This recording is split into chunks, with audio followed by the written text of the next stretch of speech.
Tulis satu ya, tapi Bapak kasih satu orang dua. Tapi satu enggak, satu pun disimpan.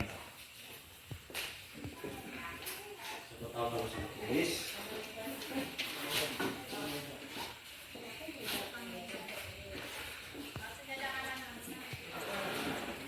Udah dapat semua? Nah, baik. Kalau udah dapat semua sticky note-nya, silakan ditulis kira-kira apa yang inginkan, kamu mau untuk menjadi keyakinan kelas kita. Oke, silakan ditulis.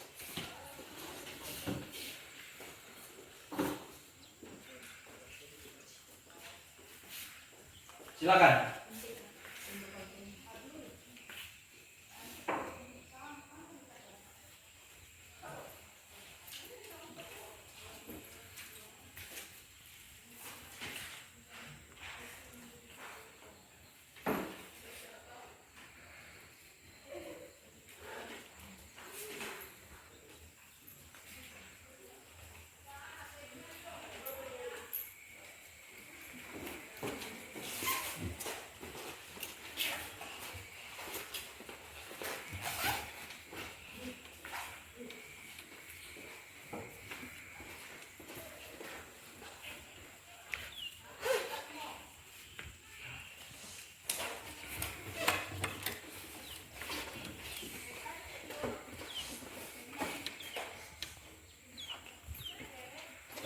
Baik. Udah tulis semua? Udah. Kalau udah, nanti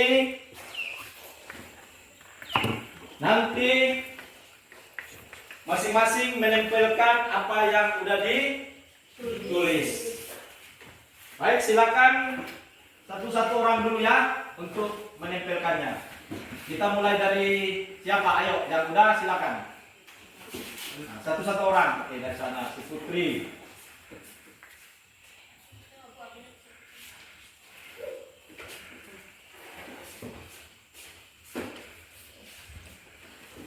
Silakan.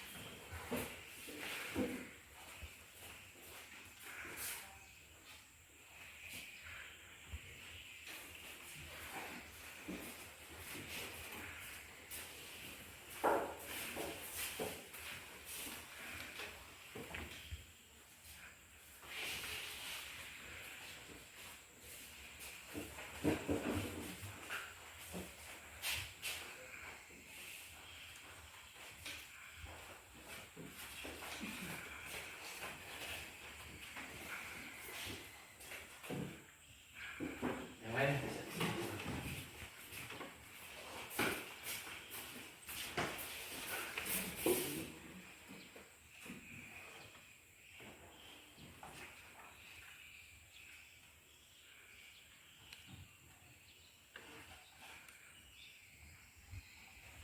Salah tulis balik ya. Ya nulisnya kebalik. Nah, tulis lagi yang satu. Dipegang dennya. Tulis lagi. Sudah, ayo. Yang lain. Maju.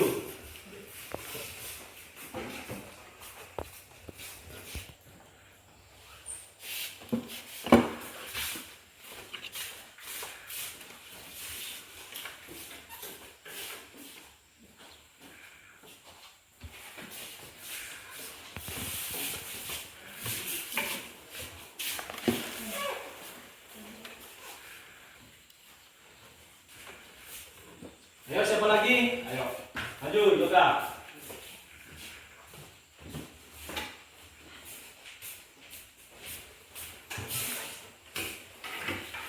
Baik, ini semua udah menempelkan keyakinan kelasnya. Jadi keyakinan kelasnya udah ditempel. Bapak minta satu orang untuk maju ke depan membacanya dan dipisahkan. Nanti dipisahkan yang sama kira-kira apa-apa. 2 orang, Nasrul dan Billy. Silakan, Nasrul dan Billy maju ke depan dulu.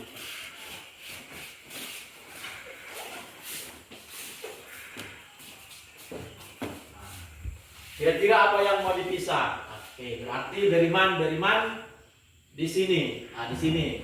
Setelah beriman, coba baca dulu. Kira-kira mana yang sama? Baca dulu. Billy baca 4, Nasrul baca 4. Nasrul dari sini. Oke. Sambil menghadap teman-temannya, Billy.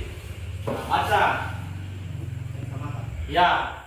Bekerja sama dan tolong menolong yang sama. Ya, bekerja sama dan saling tolong menolong. Bertanggung jawab. Saling menghargai, Pak. Saling menghargai. Nah, yang pertama,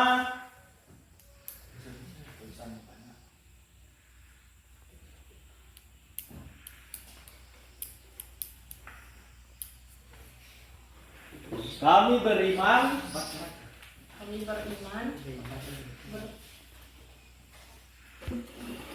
bertakwa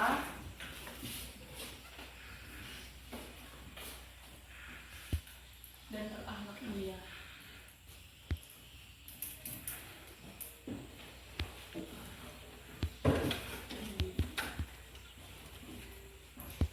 nih, 2.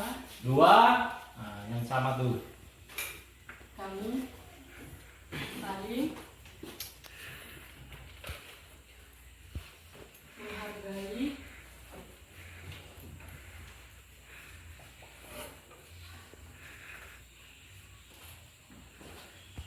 menghormati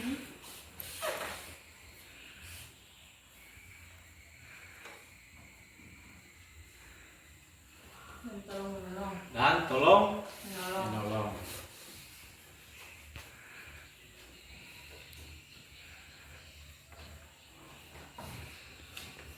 3.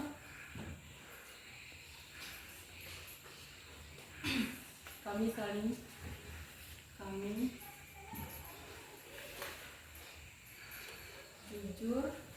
jujur, disiplin dan bertanggung jawab.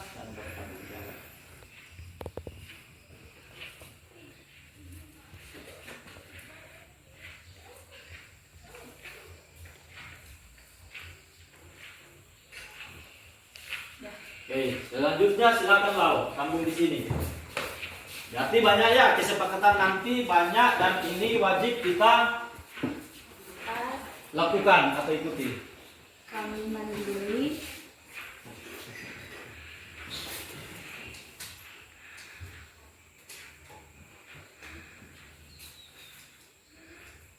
dan kreatif. Mandiri dan kreatif. 5. Kami bekerja sama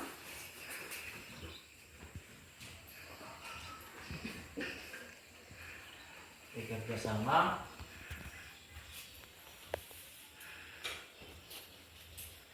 dan bertoleransi.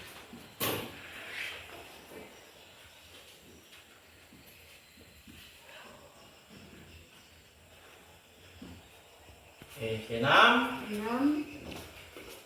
Kami menjaga dan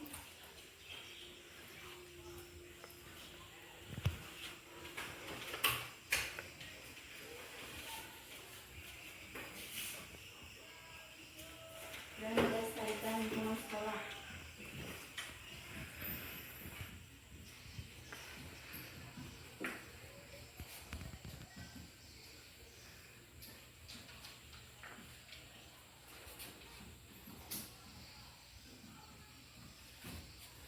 Oke, baik, silakan duduk. Ini adalah kesepakatan kelas kita nanti ya. Ada berapa kesepakatan kelas, Ipan? Keyakinan kelas kita ada berapa nih? Enam. Ada 6. Baca Putri. Beriman. Beriman, Beriman, bertakwa dan berakhlak mulia. beriman, bertakwa dan berakhlak mulia. Mita, Kami saling menghargai, menghormati dan tolong menolong. saling menghargai, menghormati dan tolong menolong. Claudia, Kami jujur. Kami jujur, disiplin, dan bertanggung jawab. Oke, selanjutnya Ice, Kami mandiri dan kreatif. Billy, Kami bekerja sama dan bertoleransi. Putri, Mariamel. Kami menjaga dan melestarikan lingkungan sekolah. Oke, kami menjaga dan melestarikan lingkungan sekolah. Jadi ada 6 keyakinan kelas kita nanti yang akan kita lakukannya. Baik, ini adalah keyakinan kelas kita nanti dan semoga apa yang sudah kita sepakati bisa kita lakukan, bisa kita jalankan ya. Oke. Untuk hari ini sekian. Setelah kita mempelajari, kita membuat keyakinan kelas. Nanti Bapak mohon, Bapak harap kita melaksanakannya setiap hari dan selalu diingat kira-kira keyakinan kelas apa yang mau kita buat, gitu ya. Oke, selamat pagi, salam sejahtera untuk kita semua. Pagi. Silakan. Mengisi Pak. Selamat pagi Pak. Selamat pagi, silakan masuk. Silakan duduk, Willy dan Nasrul. Ya Pak.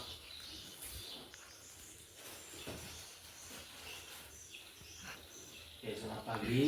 Selamat pagi Pak. Tadi ada laporan yang masuk ke Bapak tentang kalian berdua. Apa yang terjadi? Iya Pak. Tadi saya dan Nasrul meminta uang kepada adik kelas. Ada yang mau ditambahkan, Nasrul? Ya Pak, tadi saya dan Willy meminta uang kepada adik kelas untuk membeli gorengan. Apakah adik kelas memberikan uang jajan? Tidak, Pak. Ada yang mau kalian sampaikan? Bapak tidak mencari siapa yang salah, tapi Bapak ingin mencari solusi terhadap masalah ini. Karena tidak ada manusia yang sempurna. Iya Pak. Tadi kami memaksa meminta uang dan kami mengancam untuk memukul jika tidak memberikan uangnya. Kalian pasti punya alasan untuk melakukan hal itu. Karena kami ingin membeli gorengan, tetapi uang kami tidak cukup. Kami hanya meminta 2.000 dengan baik-baik, tetapi adik kelas pelit. Jadi kami memaksa mereka supaya mereka memberikan uangnya. Sekarang Bapak mau nanya, dari kejadian ini, keyakinan kelas mana yang belum kalian tunjukkan?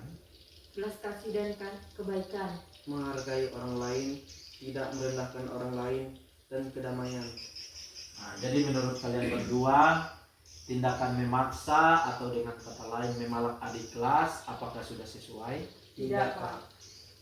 Nah, jika tidak sesuai, apakah kalian berdua bersedia memperbaiki diri? Iya Ya Pak. Pak. Jika Nasrul dan Willy memperbaiki hal ini, maka hal ini menunjukkan tentang diri kalian yang Tanggung jawab Pak. apa rencana kalian berdua untuk memperbaiki hal ini? Kami akan meminta maaf kepada adik kelas dan tidak akan mengulanginya lagi.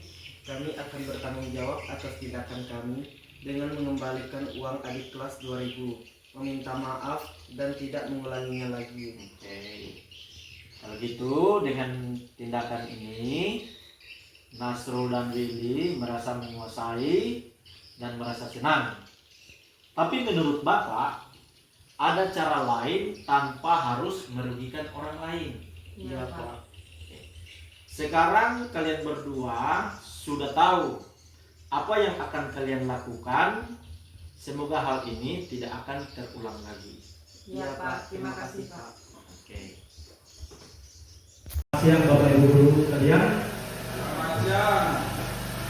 Baik, pada hari ini saya akan memaparkan diseminasi budaya positif.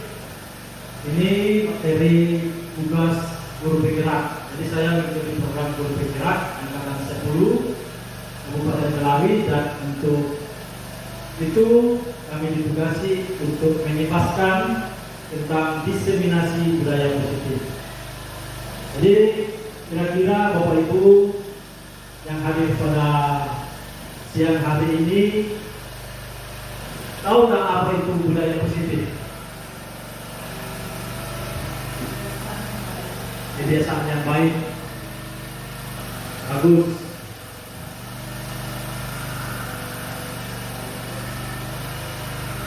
Apalagi Bu Kiki?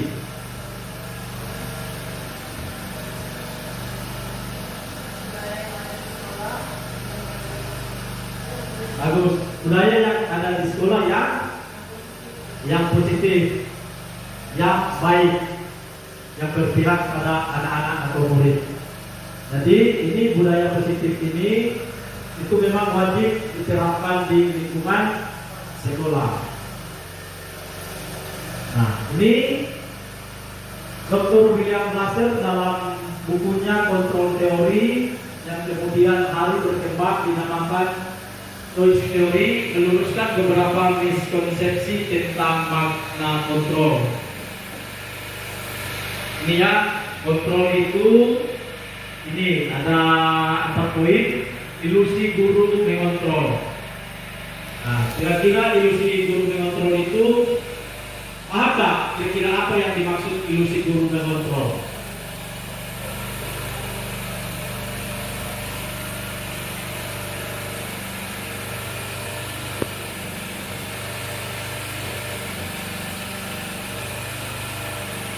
Ini tentang siswaya, jadi kita guru mengontrol.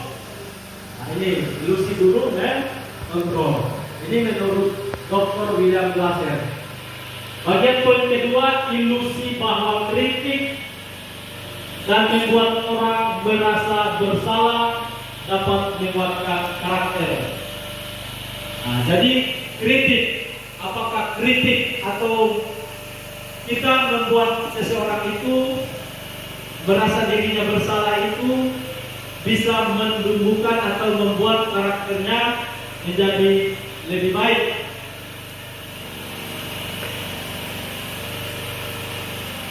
Atau sebaliknya.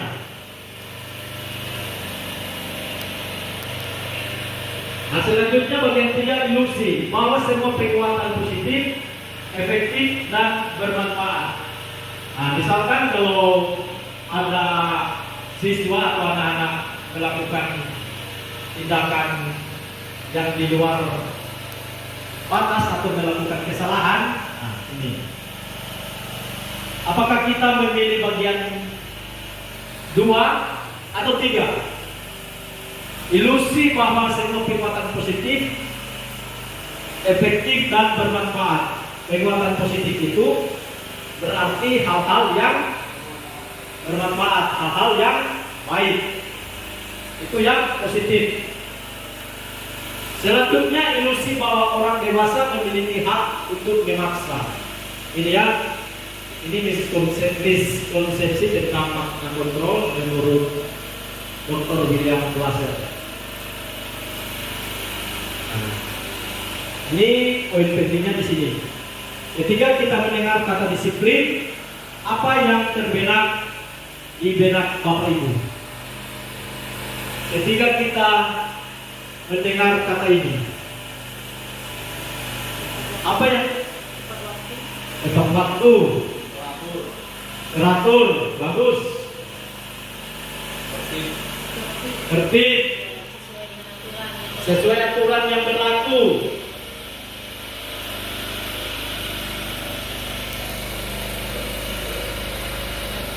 Apalagi setelah kita mendengar kata disiplin,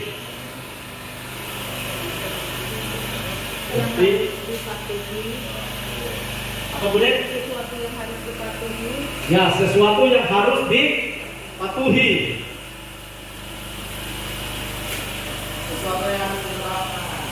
Sesuatu yang harus diterapkan. Kata pakai iPad.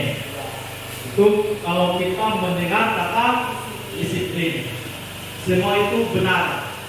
Karena apa yang Bapak Ibu sampaikan tadi itu menurut pandangan atau pemikiran dari Bapak Ibu. Setelah mendengar kata disiplin, harus dilakukan, tertib, tepat waktu, ditaati. Selanjutnya, disiplin positif dan nilai-nilai kebajikan. Ini disiplin positif dan nilai-nilai kebajikan. Universal. Nah, ini sekarang saya akan suruh Bapak Ibu dua orangnya, Pak Barok dan Pak Epen, atau Bu Devi dan Bu Pasti. Pak Barok dan Pak Epen. Ini silakan dibaca. Anda adalah A. Tugas Anda adalah mengepalkan salah satu tangan Anda. Kira-kira siapa yang mau jadi si A ini? Karena ada pasangan semua. Yang jadi A di samping kanan saya. Yang jadi A Ibu Susi, Ibu Devi, Pak Epen. Jadi A apa tadi suruhannya? Mengepalkan. Oke. Selanjutnya, coba Anda bayangkan bahwa Anda menyimpan sesuatu yang sangat berharga di dalam kepalan tangan.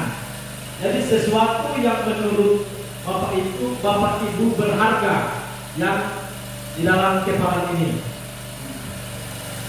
Kita harus perlu menjaga benda tersebut sekuat tenaga. Karena begitu pentingnya untuk kehidupan Anda. Tugas rekan B atau bagian B, apa tugasnya?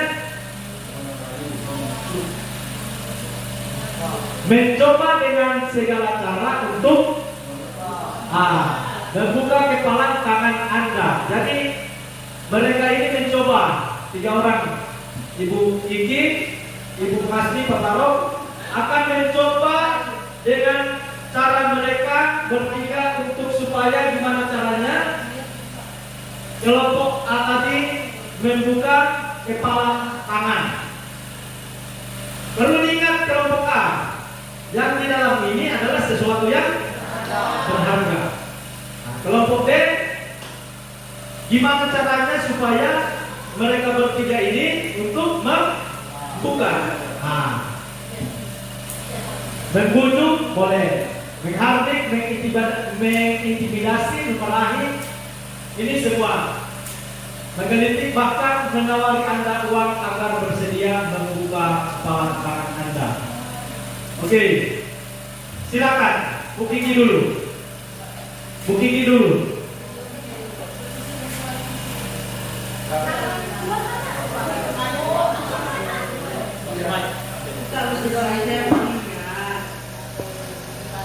Saya bayar 10 juta, 20, 40 juta, 30 satu kepala, 30 satu kepala, tambah 80 satu kepala.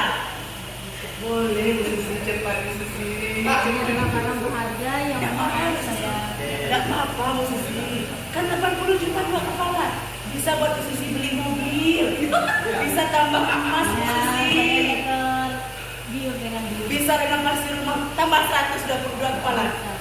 Aduh Bu Susi, ini nggak apa-apa Bu Susi. Saya satu kepala Bu Susi, satu kepala Bu Susi. Saya mohon sekali Bu Susi satu. Aduh Bu Susi, tolong Bu Susi, tolong. Aduh, nggak bisa merayu Bu Susi. Oke, ternyata Ibu Kiki nggak bisa merayu Bu Susi. Nah, sekarang kita mau dengarkan alasan Bu Susi kenapa tidak mau membuka kepala tangannya. Alasan saya tidak mau membuka kepala tangan karena menurut saya sesuatu yang sangat berharga yang saya miliki tidak bisa ditukar dengan apapun termasuk uang. Satu tangan untuk Bu Susi. Jadi Ibu Kiki sudah merayu, membujuk dengan berbagai cara, dengan uang ditambah berapapun bayaran berapapun Ibu Susi tidak mau. Karena menurut Ibu Susi, apa yang berharga tidak bisa dibeli dengan uang. Nah, sekarang kita coba lagi Ibu Dewi dan Ibu Masni.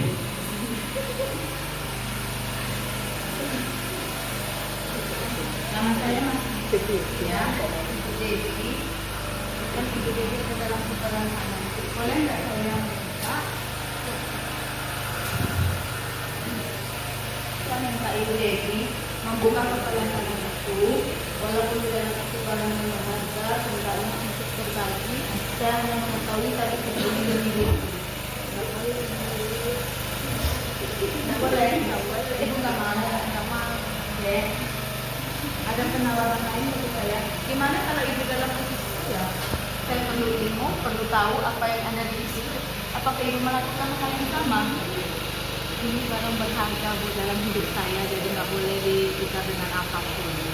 Saya tidak menukarkan dengan uang, saya menukarkan dengan ilmu. Tidak bisa Bu, kita nggak bisa. Berarti ibu tidak mau berbagi ilmu. Tapi ini barang berharga yang tidak bisa dibagi. Tidak semua barang yang berharga itu yang berbagi Bu, soal barang berharga itu kita lebih berharga dari apapun. Dari harta, dari beli uang, perhiasan, ilmu lebih berharga dari apapun. Kalau dengan menuntut ilmu, apa itu tidak berharga? Tapi ini silakan dibuka kalau ibu mau berbagi. Bagaimana? Bisa bisa.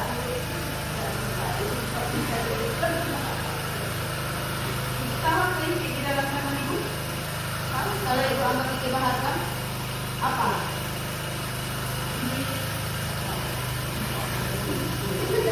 Pasti hanya ini data.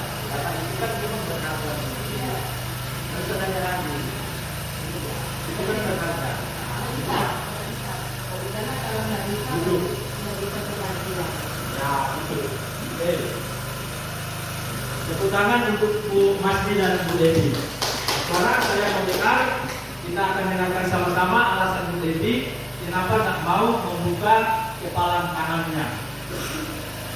Karena dalam kepala tangan ini kan sesuatu yang berharga, jadi sesuatu yang berharga itu harus saya simpan, saya jaga dengan baik. Bagus, tepuk tangan dulu untuk kita semua.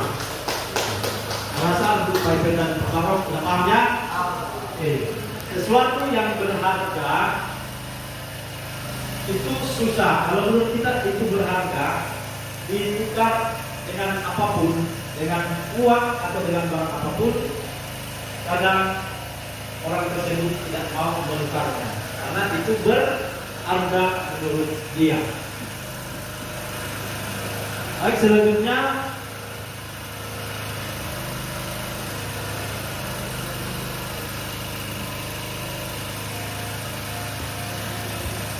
kita akan masuk. Ini kebanyakan orang akan menghubungkan kata disiplin dengan kata tertib. Nah, tadi kan sudah dijawab, kata tertib, mengatur, kepatuhan atau peraturan. Itu tadi sudah jelas semua. Jadi kata disiplin juga sering dihubungkan dengan hukuman. Biasanya kalau ada yang melanggar aturan, oh kamu ini gini, nah dikasih sanksi supaya jadi orang baik, anak baik. Padahal itu berbeda, itu sungguh berbeda Bapak Ibu. Karena belajar tentang disiplin positif tidak harus dengan memberi hukuman. Jadi tidak harus dengan memberi hukuman. Justru itu adalah salah satu alternatif terakhir, pilihan terakhir, dan bila perlu tidak sama sekali digunakan. Jadi kita untuk mendisiplinkan siswa, kita tidak perlu memberi hukuman. Karena sering terjadi, oh kamu terlambat misalkan, tidak tiket, kita kasih hukuman. Oh karena kamu tidak tiket, karena kamu terlambat, kamu bersih WC atau ngepel, padahal itu tidak boleh dan sebaiknya tidak dilakukan. Ya, Jadi untuk ke depan mudah-mudahan kita bisa memahami ini. Karena memang masih sering terjadi dalam kebiasaan guru-guru di sekolah, oh anak ini seperti ini. Nah, kira-kira apa sanksi yang akan kita berikan? Dalam budaya kita, makna kata disiplin dimaknai menjadi sesuatu yang dilakukan seseorang pada orang lain untuk mendapatkan kepatuhan tadi. Nah, kita cenderung menghubungkan kata disiplin dengan ketidaknyamanan. Jadi kalau jadi kita sering menghubungkan dengan tidak nyaman, harus disiplin, tidak terbiasa dengan kebiasaan itu. Itu biasanya dalam budaya kita di Indonesia. Ini apakah makna disiplin? Berasal dari bahasa Latin. Kira-kira apa bacaannya Bu Pasni? Disciplina. Ini tulisan bahasa Latin yang artinya belajar. Jadi disiplin dalam bahasa Latin ini artinya belajar. Makna asal dari kata ini berkonotasi dengan disiplin diri dari murid-murid Sokrates dan Plato. Ini yang makna dari disiplin dalam bahasa Latin. Disiplin diri membuat orang menggali potensinya menuju sebuah tujuan apa yang dihargai. Jadi seseorang itu mau kira-kira dia mau jadi apa? Dia mau jadi seperti apa? Gimana caranya supaya orang menghargai? Gitu. Karena kadang kita, orang ini contoh, si orang ini seperti ini. Dia mau dihargai misalkan, padahal dia sendiri tidak. Ya, kira-kira seperti itulah ya, Bapak Ibu. Jadi disiplin membuat orang menggali potensinya. Jadi kita disiplin supaya potensi yang ada dalam diri kita itu keluar. Gimana kita ke depannya?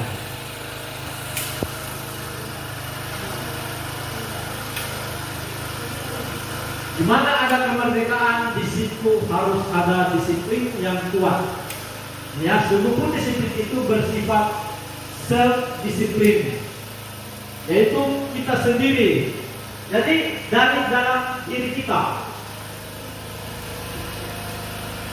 Walaupun udah ada aturan, Bapak Ibu, walaupun kalau kita tidak mau, pasti tidak.